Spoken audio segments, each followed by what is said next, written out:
How are you doing? I am doing great. I think we're waiting a few seconds for the pre-show to start, and then we'll get going.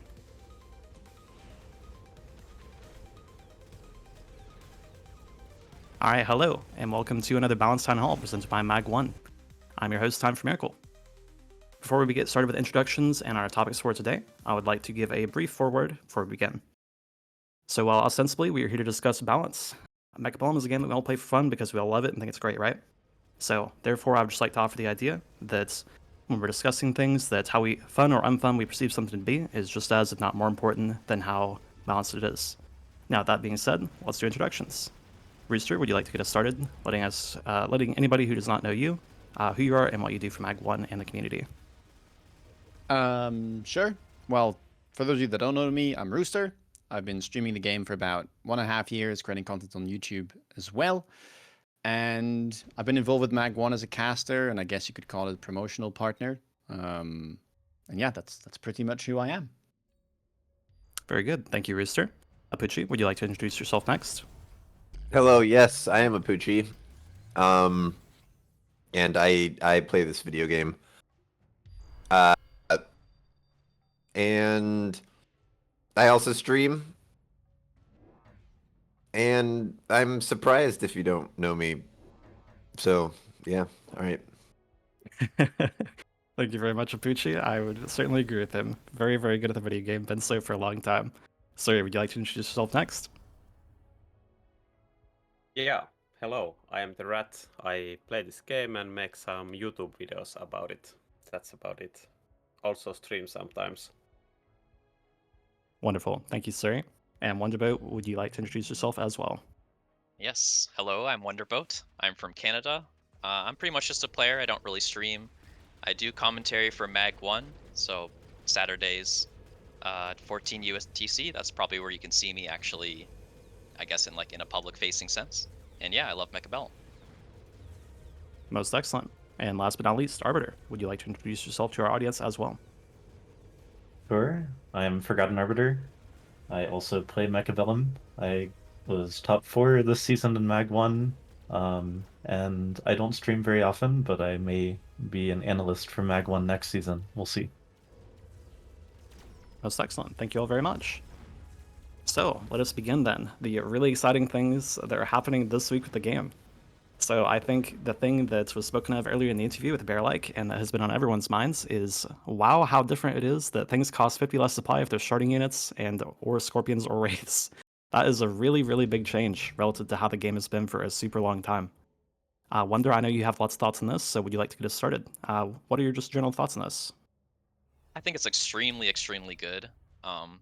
The way I've been thinking about it is that like some units are really innocent, let's say. Like for example, sledgehammers, they don't just completely like delete crawlers. So anything that costs 200, I think is like okay to be free to unlock. Like maybe not air units, because air units have kind of unique properties, but I think it's just going to unlock tons of new plays. Like if somebody unlocks Wasp, you can just unlock Mustang for free. There's no longer any concern about like cheesing with balls, having to sell it and losing the 50 there. So yeah, I'm very, very enthusiastic about that change. I'm very glad they did it. And I think it does a lot for the openers as well. And will definitely shake things up. Yeah, 100%. And as you mentioned, the air units would be especially problematic if they were included in that change, right? Because we could see things like, perhaps round 1 Phoenixes again, which, Yeah. for everyone who was around for that, we all know how we feel about round 1 Phoenix openers, particularly back when the game did not have a speed up button. It was fairly nightmarish, so For glad to sure. see it's not including those units. Everyone else, what do you think? Honestly, I wouldn't mind if it included the Phoenix. And that's mostly because a bunch of specialists can get round 1 Phoenixes anyways. And sometimes the game feels weirdly polarized around those openers, like whether or not your specialists can do that. But I like generally agree that making Phoenix unlock free would also just be taking more power away from air spec, and like, yeah, we would see it too much. But I think it's kind of a long time coming, since the unit drops have made taking unlocks yourself less efficient, because it's better to let the unlocks come effectively for free from unit drops. So it makes sense for some of these more innocuous bread and butter type units to always be unlockable, so that you can answer more situations efficiently. Yeah, absolutely. I think that's the biggest thing that a lot of people have mentioned is it lets you answer things more efficiently with these baseline units. And also, as you all pointed out, the early game impact of this change is perhaps the most interesting. Maybe for like specialists, like elites, quick supply, things like that. There's a lot more variation in what you could possibly do. Any particular thoughts on what that might lead to in the in terms of the meta? Do you think this is like a really big impact of it, this opening portion of the game, or what do y'all think?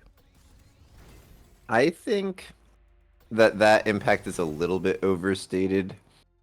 I think it's definitely nice for elite spec that you have more available plays on turn 1 and turn 2. But at the end of the day, every specialist is going to get this free $50 or $100 each game that they didn't have before. So I think it kind of evens out. Yeah, I think it might make some bad starting units also playable. Like maybe Mustang Crawler is okay. Like for example, Quick Supply Mustang Crawler, you can now go 2 balls on round 1. And yeah, I like the variety a lot, but it's just it's a nerf to the Rhino, right? How did he deserve this? Absolutely, that was balls are something I free. wrote in the notes. It was like, what happens when suddenly you could just buy a ball for free? You know, if there's a rhino on the field, suddenly it's way easier to answer, right? And Yeah. similarly for the ball itself, like since you can get Scorpion easier or you can get Sledgehammer easier, that's quite a nerf to balls as well, right? It's also a Yeah. nerf to putting everything behind the tower because you can get Stormcallers for free. Cheese the tower. Very true as well. The on the line storm cheese. Yeah, I think for example, some ball starting packs when you are pushing with steel balls, I think they got a little bit worse. Like they were pretty good before, but I used to go a lot of like the enemy needs to build sledgehammers, right, to block the balls. So now they are free. Then I might want to go into hacker. The hacker cost 100 as well, and I don't know. It affects a lot of stuff. But I think it's for the best. I was a little bit skeptical at first because I think this game is too fast. Like you die too fast in this game. And with the extra economy on like round 2, round 1 because of the free unlocks, I thought it might be a little bit more fast, but I didn't really notice a difference. So it has been very positive experience for me. I think this unlocks. Maybe I would like the Wasp to be 0 and Rhino to be 0 as well. Yeah, that's a very fair point, I think. A big concern that's been brought up for a long time, right, is like how much money free unit unlocks inject into the economy. And in a similar way, as you pointed out, having these units be free to unlock is very much also an injection of economy. And even I think in either this patch or the last one, there was the like Fire Badger Typhoons like cost like less to unlock, which also injects even more economy because of how that affects free unit drops. I think Fire Badger and Typhoon already essentially didn't cost anything to unlock. I don't even think that change did anything in the game yet.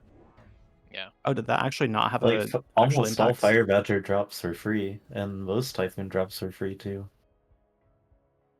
Yeah, I'm not 100% certain on the math and how it affects the drops. That was my understanding, though, of why the change was made. Yeah, I think it doesn't Yeah. affect it. I didn't pay close attention, but my impression was that the drops are just in a big. Each round has a table of what's available and what it would cost. Yeah. Yeah, I think they're all hard-coded. I see. Perhaps that's a future change, then. We'll see. Yeah, or maybe they aren't rare units anymore in the future. Yeah. Well, as a general question to y'all, Wonder said originally that he felt very positive about this change. I'm curious, how do you feel? Just like positive, negative, just like general vibe. How do you feel about the unit unlock change? Do you think this is a good direction for the game, or do you think that it has like potential negative side effects? How do you feel? Positive think- first reaction. Yeah, I agree. I've been playing for 2 days now, and it feels like the change really did impact the meta quite a bit. There's a bunch of new things that I'm seeing, and off of a pretty simple change, yeah, I think it's enjoyable.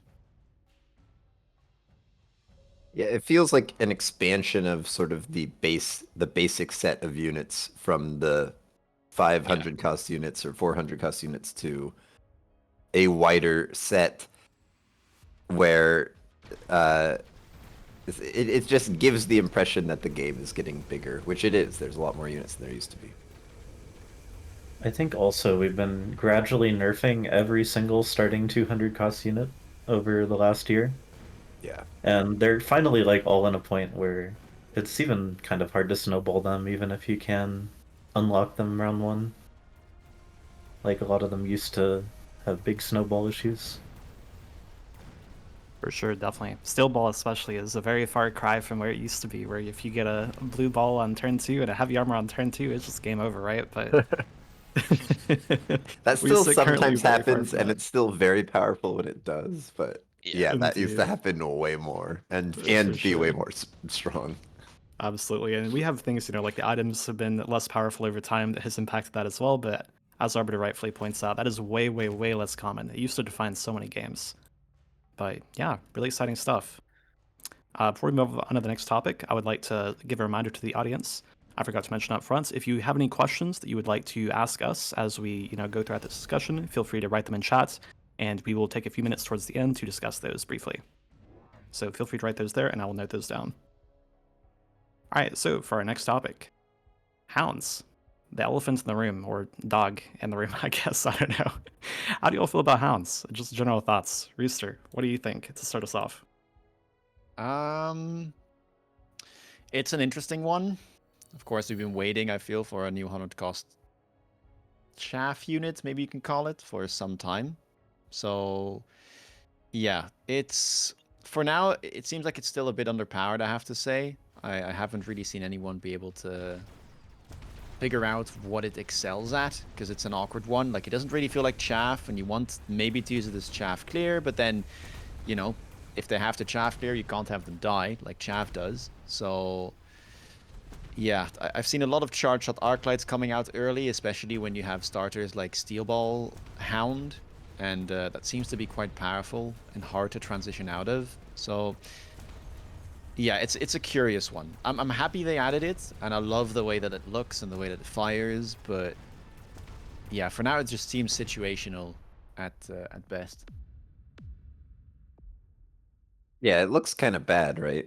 But have you guys seen like them get out of control a time or two? There's a good one on No, never.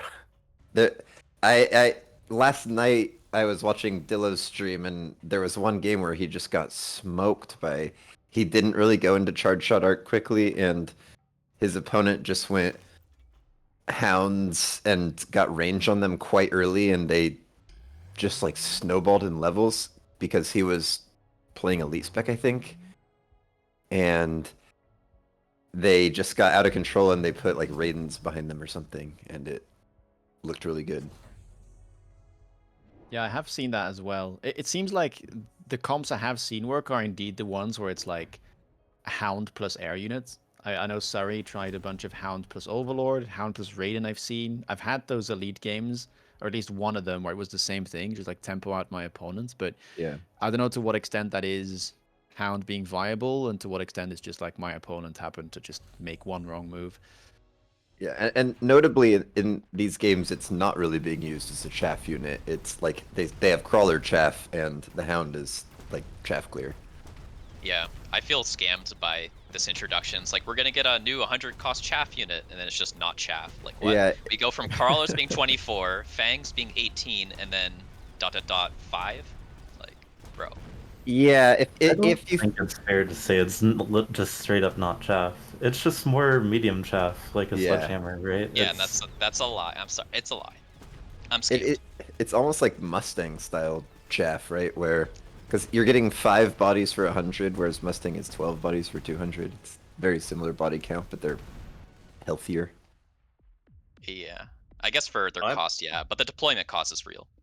Yeah, true. I'm on the same boat as Arbiter. Like I think of them as mini sledgehammers that you can like deploy early on.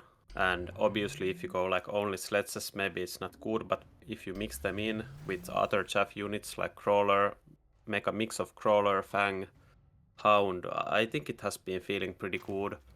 And I think the round 1 deployments are interesting. I think the Hound is pretty good versus Arclights if you go 2 Hounds on round 1, but you don't then overcommit to them.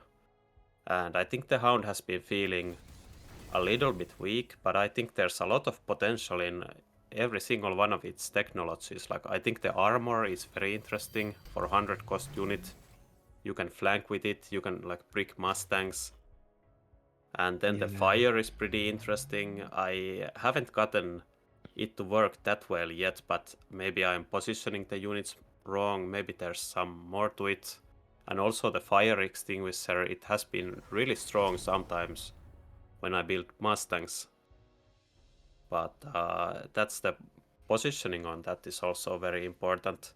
Like if you position them a little bit wrong, it seems like the unit doesn't do anything.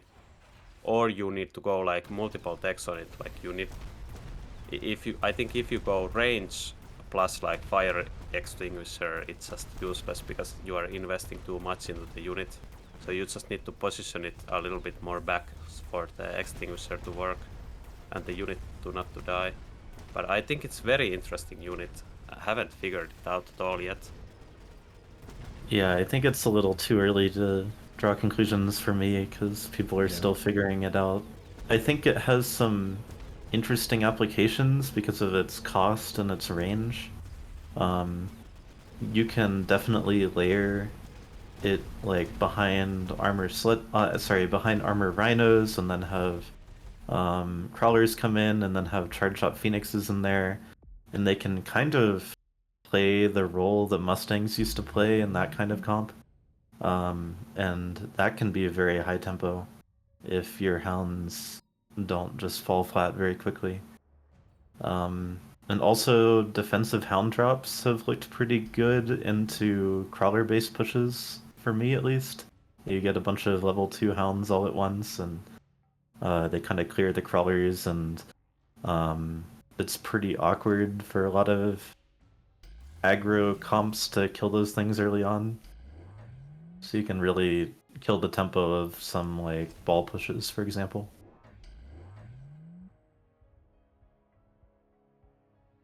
Yeah, very interesting takes overall. It seems like we're a little bit divided, at least, on how we feel about the unit, which I think is very interesting because, while ostensibly it's a fairly simple addition, it's just a $100 cost or $100 chaff or chaff clear units. Not even sure which it is really, but we're not really sure if it's like a positioning drawback that makes it seem sort of weak, if it's like a tempo unit, if we have to invest into attacks. Like there's a lot of different perspectives that have been shared. I wonder you had the strongest reaction to it as far as like feeling scammed about what you felt like you're getting with it. So I'm curious if you could share a bit more with us about what you would like to see more from the unit, so like match more what you expected, or just what do you think with that? Well, I just wanted another, really chaffy unit, I guess. I mean, I don't know, like every single game you have like what? You can sometimes have up to 12 crawlers, like you can have like 7, 8, 9 fangs. Like there's a lot of them. And so I consider them to be like really valuable. They're in every single game, so I'd have loved to have like a third one. I don't think hounds will feel the same as fangs and crawlers. I think it's cool, like I like the unit. It's not like I'm like super disappointed, but I was expecting like an actual chaff. Yeah, that feels like a pretty fair response. As you said, it definitely doesn't necessarily feel exactly like an actual chaff, and as I think it was Surya mentioned, we're not even sure where we should position it. Like, is it positioned as chaff clear? Is it positioned as chaff? In fact, I think every person who I've talked with, when they were talking about like how to position it on turn 1, wouldn't even know where we should position it relative to our units. So I wonder if like as we get more time with the unit and see more strategies evolve with it, if that will become more clear, like its role is more leaning in towards like chaff clear versus chaff, but will be very interesting to see.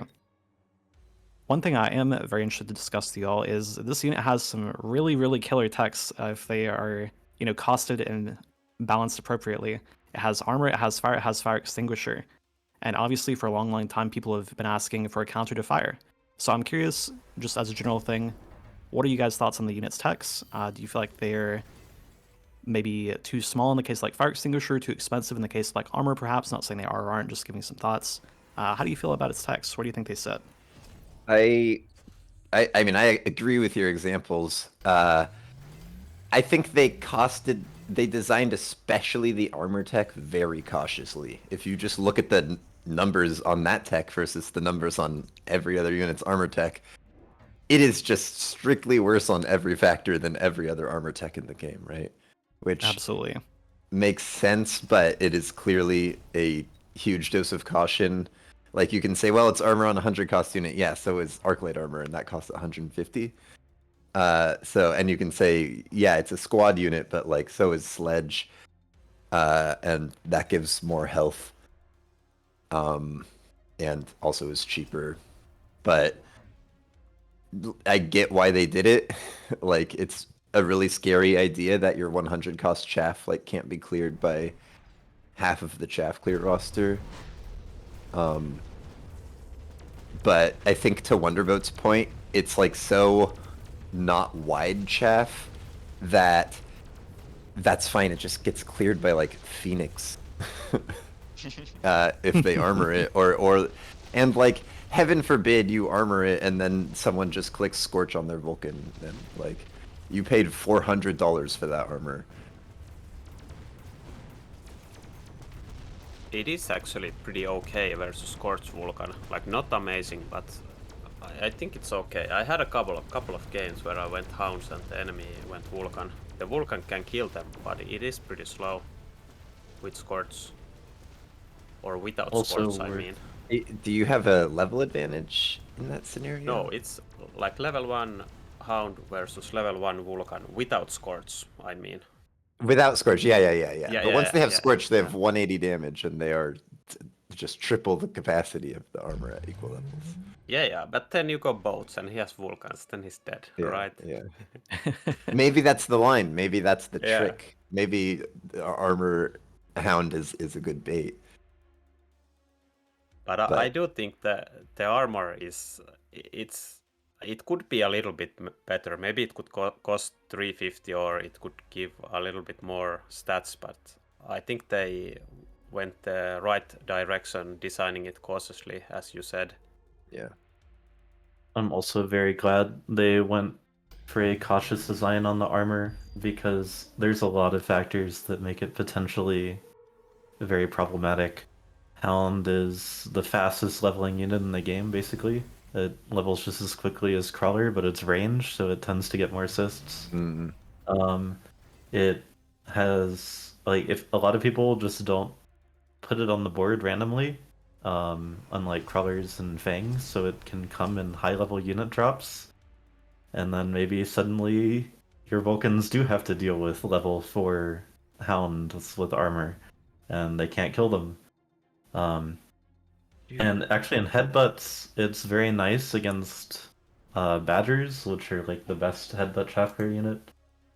And Badgers don't get nearly as much from Scorch as Vulcans do. It's pretty easy to brick fire Badgers with Armor Hounds. So I think it's nice that they didn't push the armor tech, because that can just be a really toxic interaction sometimes.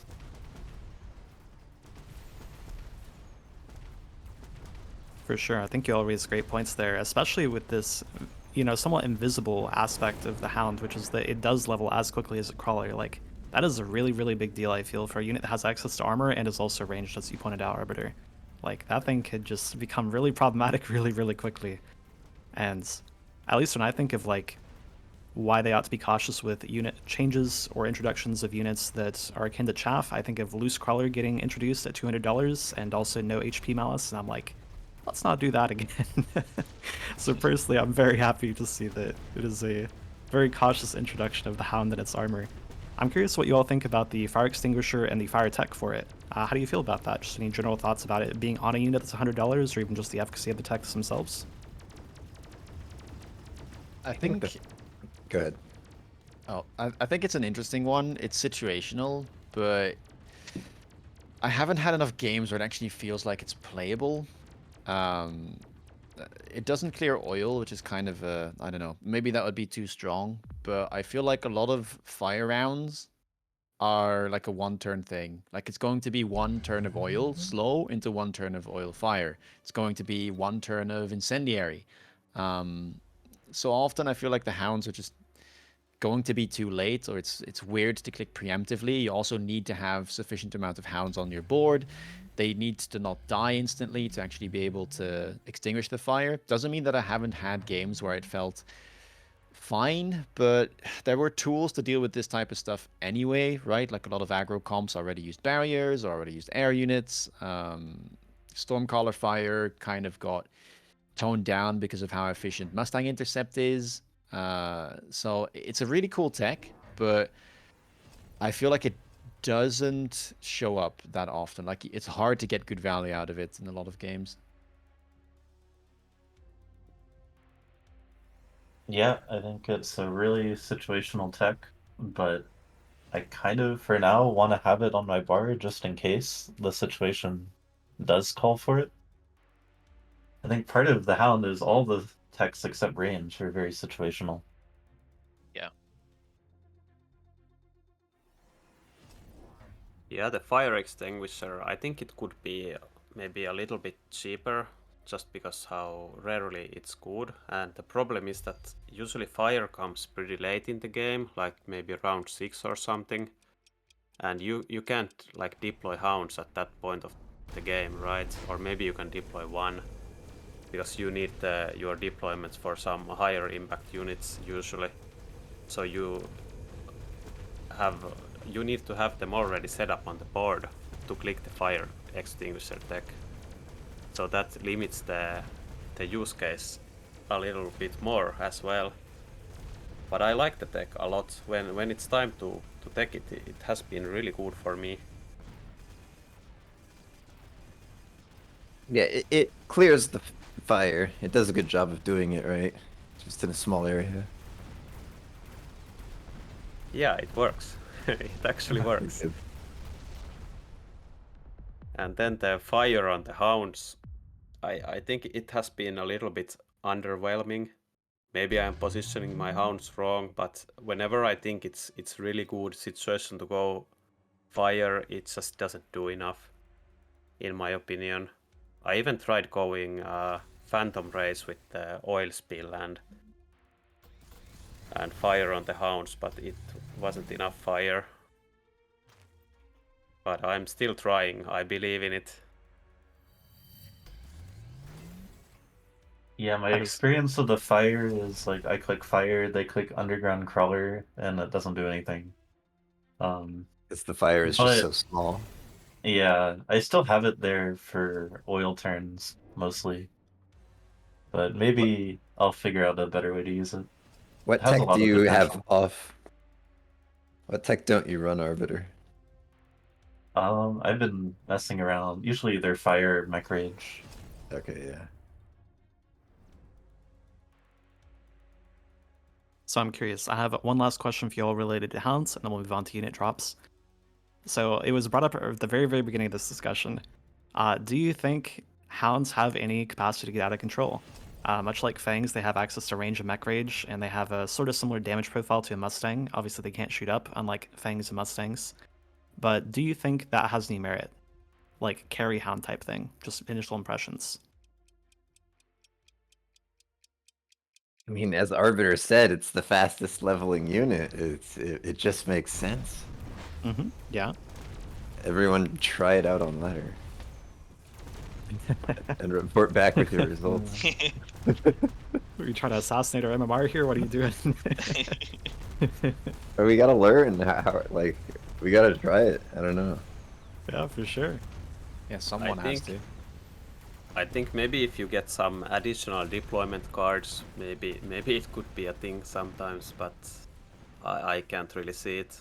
It requires a lot of help, I think, or the enemy to misplay very badly. Yeah, needs more stats, I think. I can think it can be a significant part of comps, but it needs help. Yeah. Basically. That does seem to be the overriding sentiment that we've all shared here. Is we feel like hounds are a delicate thing to use. It needs to be used in a very specific manner for a specific purpose, and it's going to need some help to get the job done, but it might be an important part of the comp potentially, especially if you invest in techs like armor, maybe to brick Vulcans, Badgers, etc., etc. So, very interesting. We'll be revisiting this topic of hounds and how they're sitting in the next Balanced Town Hall we do, so it's awesome to get some general thoughts of our experiences so far, especially for those of you who have had time to play this in the test server before it even went live. So, moving on to unit unlocks. There are a whole lot of conversations have been had over this about, I don't know, how long has it been since unit drops were introduced? Like a year maybe? A super long time at this point. They've been nerfed in so many ways, and a lot of people still have really strong feelings about them. Rooster, would you like to share your opening thoughts with us about unit drops, where they currently sit in the meta, and how you feel? Yeah, I think this is a topic that we haven't discussed yet in the town hall, but it's a really big part of the game. And as much as they've been nerfed, I still feel like it dictates the game. And I feel like personally, I would prefer it if it was like complementary to the board. So my example would be, I think around 2 drops, for the most part, are complementary. It's like you get 1 sledge or 1 phoenix or, 2 fangs. It's kind of up to pace with what you would normally buy on the given round. But then you get to like round 3 and suddenly you have a level 3 Mustang show up. When you get to round 4 and you have a level 3 Scorpion, a level 3 Typhoon, a level 3 Farseer. I think you have like triple Wasp, and it just gets completely out of control in terms of where the pace of the game is at. And so I feel like we've developed a play style where we just wait. Like I had a game yesterday in Sacco, and both of us picked double blue Mustang on turn 4 because it was way ahead of the curve. And then all I did for the next turns was just buy Mustangs and wait for the second drop, and that ended up being a level 2 Fortress. And that was like how my board developed. But if I'm being completely honest, I didn't build any of my board myself, right? I mean, of course, I built off of the drops, but if you can use the drops, it's just going to be strictly better because of how ahead of the curve it feels. So I'm not sure if that's if people see that as a good thing or a bad thing, but it's just like an observation that it feels like that's been how you have to play the game. Like you have to play safe and you play around the drops because that will be the most efficient.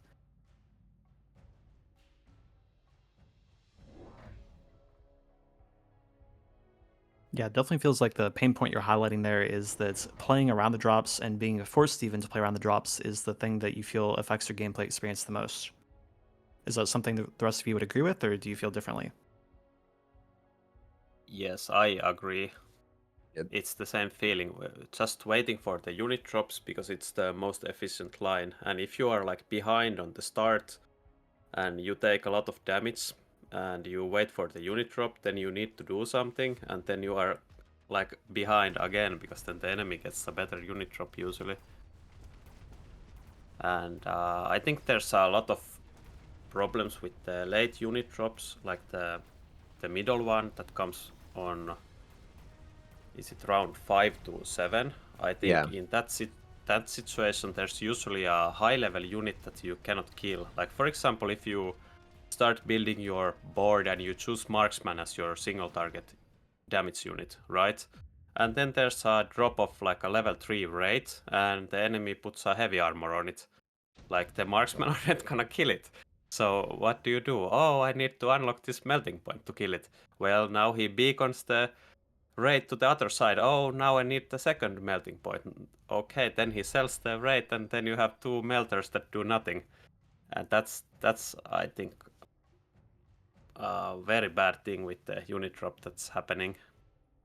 And also the late game unit drop, the next one, I think it's a lot of like rock, paper, scissors. Like some boards have problems with one unit and you haven't yet countered it, and then you are then there's the unit drop round and there's a new problem, and then you have to kind of guess what the enemy picks, and he has to guess what you picks, and whoever guesses the better usually wins, and it's just the game is decided right there and then. It's not always the case, but it happens quite a lot.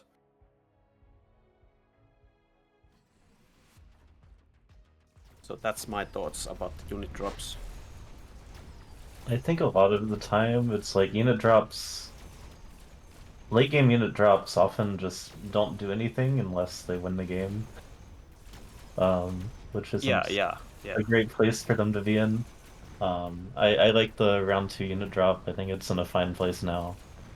And yeah, I think there's a lot of specific situations where you have techs like armor that just scale with level and are not balanced around like suddenly you get a free level 5 unit with armor. Um, and so it can just be really obnoxious late game when you get one of those that just hard favors one side. And it does influence the types of comps you can play and the order you can unlock things quite a lot. Like in standard, right now the meta's maybe a little bit different, but a lot of the time you just never unlock something like a marksman or a phoenix, because if you buy a marksman like round 2, and then a couple rounds later your opponent just gets like 4 blue marksmen for free, you just lost the game because you're way behind in the marksman battle. So the solution is you just never buy marksman or phoenix early game unless there's a really good reason to do it. I think that's one of the biggest ones in my mind for that specific interaction.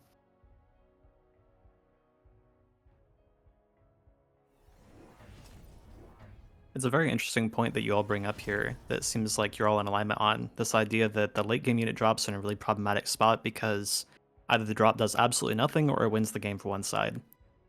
Just as a wild, crazy thought, how would you feel about the idea of if there just were not unit drops after, like, say, the second one? Like, do you think that would serve to alleviate this solution? Do you see a different way to approach the idea of combating this idea that it either does nothing or polarizes the whole game around itself?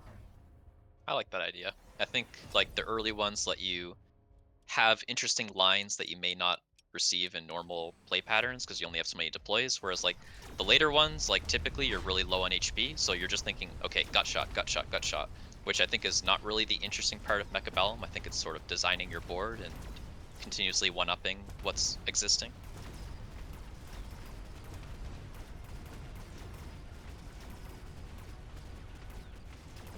Yeah, Yeah, I think for if sure. I can add, Go ahead, Rooster.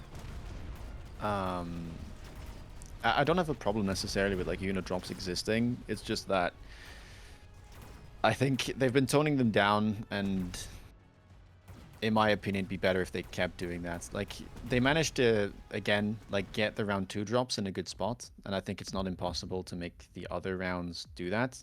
I think this is also more of an issue that pops up the higher MMR you get, and I think that for the casual player, this is probably a good mechanic. So I don't think they should like get rid of it altogether, not at all. But yeah, it should just be less dictating if that's possible. Mostly the high level ones that are an issue right now, right? Like wide Yeah. packs are good, but they're not destroying games. I think there are some very specific problematic drops, and most of the drops I usually have no problem with. Yeah. What specific drops are you thinking of, Arbiter? Would you like to name some names? Oh, high level rhinos, high level Oh, Giga wraiths. Rhino. Yeah. The usual suspects, I see. What is it do you think about those drops in particular that makes them problematic? I think it's again just these techs like armor, that just make them overwhelmingly difficult to deal with without very specific answers. And the amount of HP that they drop on the board is often disproportionate to the amount of damage you usually have available at that stage of the game. And items also on them. Yep. Yeah, they're really good with items, and they can go anywhere you have to like predict. And they're fast units, which like a high level fort like also has a lot of HP, but it doesn't run into your tower in 10 seconds and take it.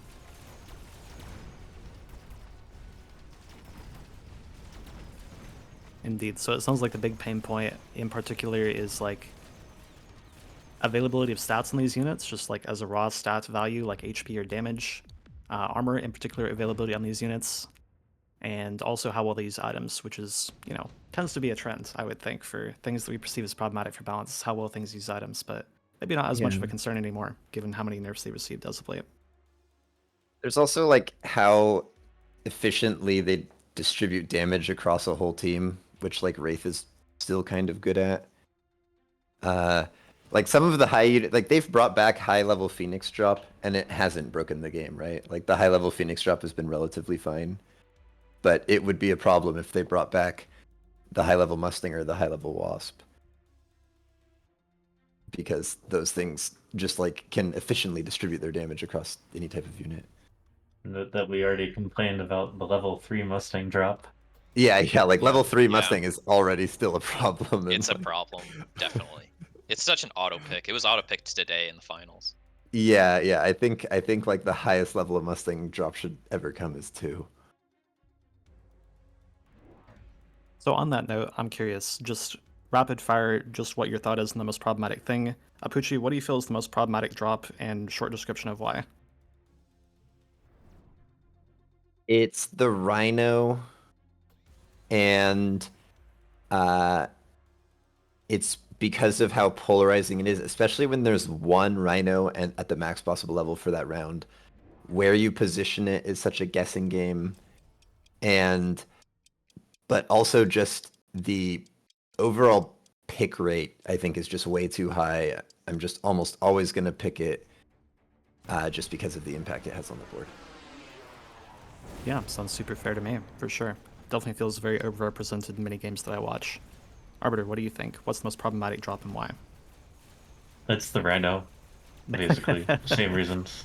I'm Rhino Okay. as And well. You it can does skip me. just it does heavily favor an aggro player too, and it's just so frustrating to try and guess every time. Mm-hmm. Absolutely. Rooster, what do you think? Are you also in Camp Rhino, or is this something else for you? Yeah, I don't think I have much more to add. I think it's like Rhino or it's, yeah, the high level Mustang, probably. Okay, Suri, any different thoughts? Yeah, Rhino and Wraith, but I do have one different thought. I think on the first unit drop, I think the Farseer, because Yeah. it counters basically everything. Like it's good against anything the enemy can have, like for the first 4 turns. So it's hard to evaluate if it's like OP, but I think it gets a lot of fun out of the game because the one unit just like it counters everything. But now it got changed. Like now the round 2 drops are a little different, right? You can get some blue units now, like blue tarantulas. So I think it's a little more fair. I do agree. Prior to this patch, though, it was kind of Did above its curve. this patch change unit drops? It did, right? Like I've noticed it, and I talked about it in Twitch chat. Okay, interesting. I haven't noticed anything. I don't think I I've still seen a think blue tarantula it's round here. 2. Dude, there is. Like I But I don't chatted it. like the idea about that. I don't Uh, like the idea. I don't think it should be dropping blue like 200 costs on round 2. Yeah, Yeah, and they what exist. you pay 100 for it? You pay 100 for it. Yeah. There's sledge. I've seen tarantula.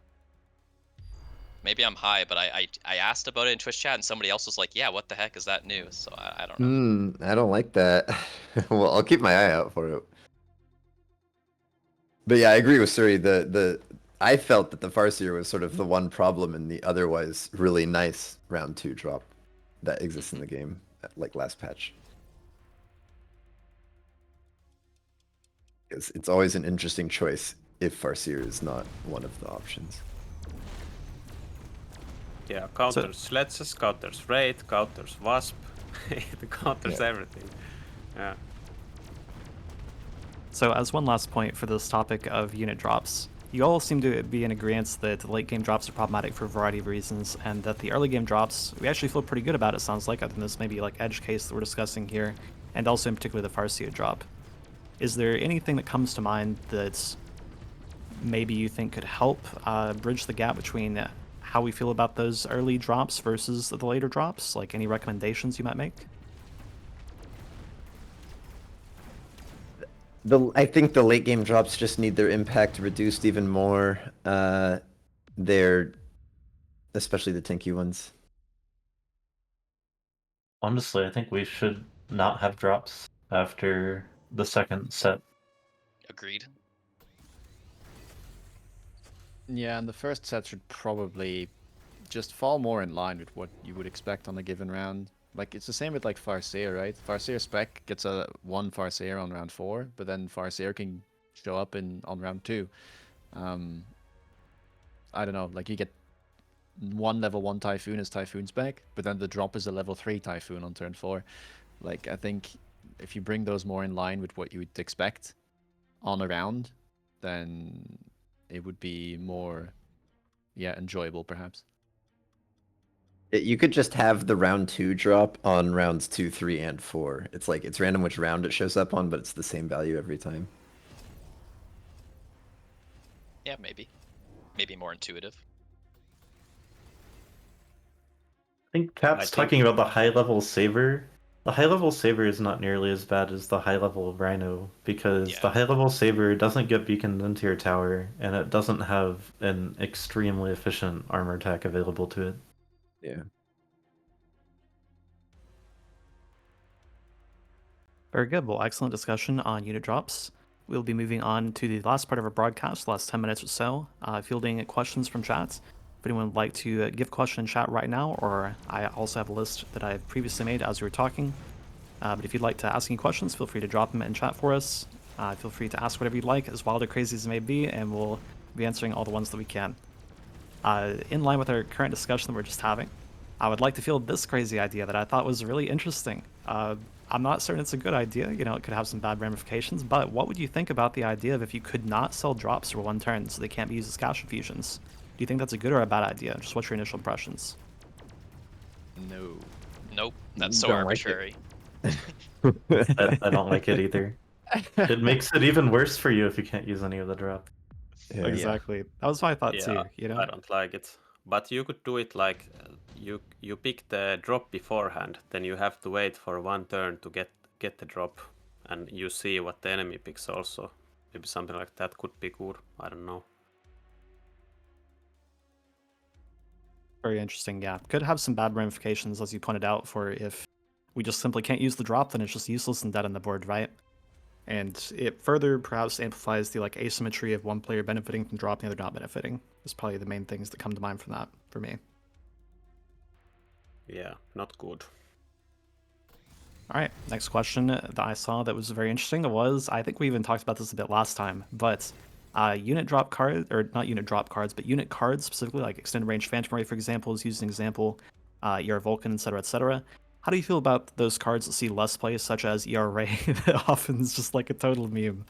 What would you like to see for cards that see less play, or even maybe ones that see too much play? Do you think they should be rebalanced? What's just general thoughts and feelings on those? I'd like to see them rebalanced or removed. Like, I feel like Elite Stormcaller can go. I don't think there's going to be some kind of magical change that makes that a valid card. Yep. Just because, like, they take up card slots on the turns. And it sort of reduces the number of choices you have. Yeah, it just reduces skill expression because there's less choices. Indeed. In a way, that's even very similar to how unit drops are often perceived, right? Is that Yeah. while there are ostensibly always 4 choices, there are often very few less choices in reality. Like, sell even is often the only choice in some board states. So the illusion of choice, perhaps, is a issue there. Less ways that people can express skill. Yeah, and they've done that before. They removed ER Ball, which was pretty problematic. They removed Improved Crawler a long time ago, which was just never picked. Oh, I you forgot reminded me of about Improved that. Crawler. Yeah, I completely forgot about it too. I've seen it like twice ever. That's crazy. For Improved Crawler. I have probably a different opinion. I think you don't, in my opinion, you don't have to balance the cards that well because both players have the same choice. So I remember before some of the economy cards were super imbalanced. So basically both players needed to pick one card, but I thought it made the game interesting because you needed to play it in a different way when both players had extra economy. Same way as if you try to use some pretty bad cards. Maybe they are really good on some situation, and if you have practiced it or know something that the other player don't, it generates a very interesting game. But it's a very rare game because it's only good on like very niche situation. But it does,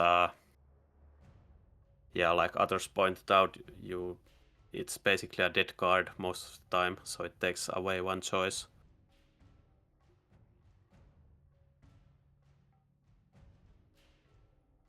Indeed. Very interesting ideas all around as it pertains to those cards. And personally, to your point, Suri, what I thought of when you said, like, if a player has experience with a certain card, that it can create interesting and unique situations. I always think of Apucci as a player that somehow always knows how to utilize these, like, random weird things. Like, he's such an improved Wraith fan, improved Phoenix fan. He's always cooking something and sharing the info. And I'm like, wow, that's a really interesting idea. I want to go try that. So even though some of these things maybe, like, right now may seem underpowered in some ways, not saying ERA isn't underpowered or trash, but maybe it is. But I think Go ahead, sorry. Yeah, I think it makes a very fun spectator experience when some of the like quote-unquote bad cards are being used and you are actually winning with them. I think it's a very interesting experience as a spectator. Yeah, I love Yeah, the unit absolutely. variant cards for how they can transform games. And we did see in MAG1 today, like, Fire Fairy took Subsidized Marksman, won the game. Fire Fairy took a mass-produced Sledgehammer, that was extremely effective. There's just a couple that I think, like, somebody mentioned the Elite Stormcaller is probably just not savable. But most of them are interesting and probably have a valid balance point. Indeed, and speaking of the elite cards, maybe not something some people have thought about, but you can now elite recruits with the elite card, and you could get like a level 4 Stormcaller. Level 4 Storm. That's what we needed. Card's Exactly, fine. right? I'm sure that'll fix it. I mean, if you win the game off it, like, it's not like it's never ever correct because you can win the game on the spot and your opponent's not going to AM. But now you can do it with level 4s. I think it's a great change. I think every player, the first time they played Elite Spec, or maybe not even the first, but at some point, they clicked that button thinking it would do something, and then they were like, oh, I get it. Yeah, It works they should have like removed that. it. Like, why would you not remove it? That is the most Like, infuriating thing. I think it works the way everyone thought it would work intuitively. For sure, definitely an awesome change just from a expectation standpoint, because I mean, even if you don't have the expectation, sometimes you're just like thinking, I want some blue Mustangs, and then you click the button and you have blue Mustangs, but heck wait, they were already blue. And Yeah, you or just Yeah. like yeah, exactly. That's happened to me so many times playing Elite, my gosh. So I'm Yeah, so it happy. Now I'll lets have orange you Mustangs. it lets you feel really cool, right? Like, you get a level 3 unit, or you know, you take the elite hacker card and you buy an elite level 4 hacker. It's awesome. I built level 6 crawlers. Nearly lost Yeah, me the yeah. game, but I did feel cool. Yeah, yeah. Oh, I didn't even think about that one. That's so interesting. Do you think that's substantially different from a level 5 crawler? I don't think so, but you do lose the game faster somehow. Yeah. It's a loaded Okay. question. So you Okay, lose but faster. That's the way, which is different. Nice, awesome. time, you were asking for some cooks, so here's the one that's on my mind right now. Elite All right, sure. Specialist, Assault Scorpion. You recruit level 3 Scorpions with field maintenance, and it's like you just spam that until your opponent dies if you have any tempo. Mm, Nice. What do Very you do about the interesting. melting points? Like, the goal is to win before they have enough of those out, you know? Oh, okay. It's like you have to already sort of have a board that's like Mustangs or something. I But like I it. very, think very interesting. a lot Interesting of boards cook. just aren't going to be able to kill that. Yeah. They'll just It's a get bold tempoed plan, out. Cotton. We'll see how it works out. Please update us. All right, one last question for y'all before we end the stream. The fire extinguisher attack, I saw an interesting proposition. It's brand new, but you know, what if we were unhappy with the current functionality, and what if it not only actively cleared fire around it, but it prevented the ground around it from being ignited later in the combat? What do you think about that? Oh, like, it leaves fire retardant chemicals behind. Yeah, on the exactly. ground. Oh, Yeah, just like Oil and Fire currently do, but with the opposite. that'd be sweet. Why not? That'd make it way more usable. Mm-hmm. Would And, it like- have any effect though? Like, are your units going back to where the fire was? No, they're you. dying. I'm not sure. It They're prevents a dying. second. Yeah, your hounds go in and die, and then their Vulcans get their second spew of incendiary, and it goes into roughly the same area. Yeah, as the okay, Hounds have okay, covered. okay. I can see it. Part of the reason it's an awkward tech is you need so many 100 cost units for it to be reasonable. Like, Hmm. you need hounds and a bunch of crawlers usually Yeah. for fire extinguisher to make sense. And you need to invest enough into them that the second round of fire isn't a problem. Yes, indeed. Very interesting proposition all around. I think there's so many applications for it if you don't have to worry about the hounds being alive the whole time to be a fire extinguisher. I think that's so novel. And also, like, sort of on par with what the Oil and Fire is currently doing, right? It's like staying there the whole time, and this would operate pretty much the same way. I don't know, just a thought. All right, well, thank you all so much for joining me. To my colleagues and everyone listening, hope you enjoyed the Balanced Town Hall. This will be all for us for today.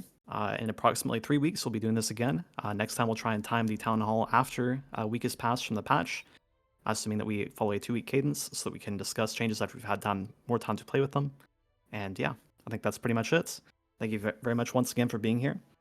Please tune in next Saturday to MAG1 Season 3 starts. And also, if you did not get a chance to check out the finals earlier today between Sako and Flower Fairy from the end of Season 2, please look for that on our YouTube.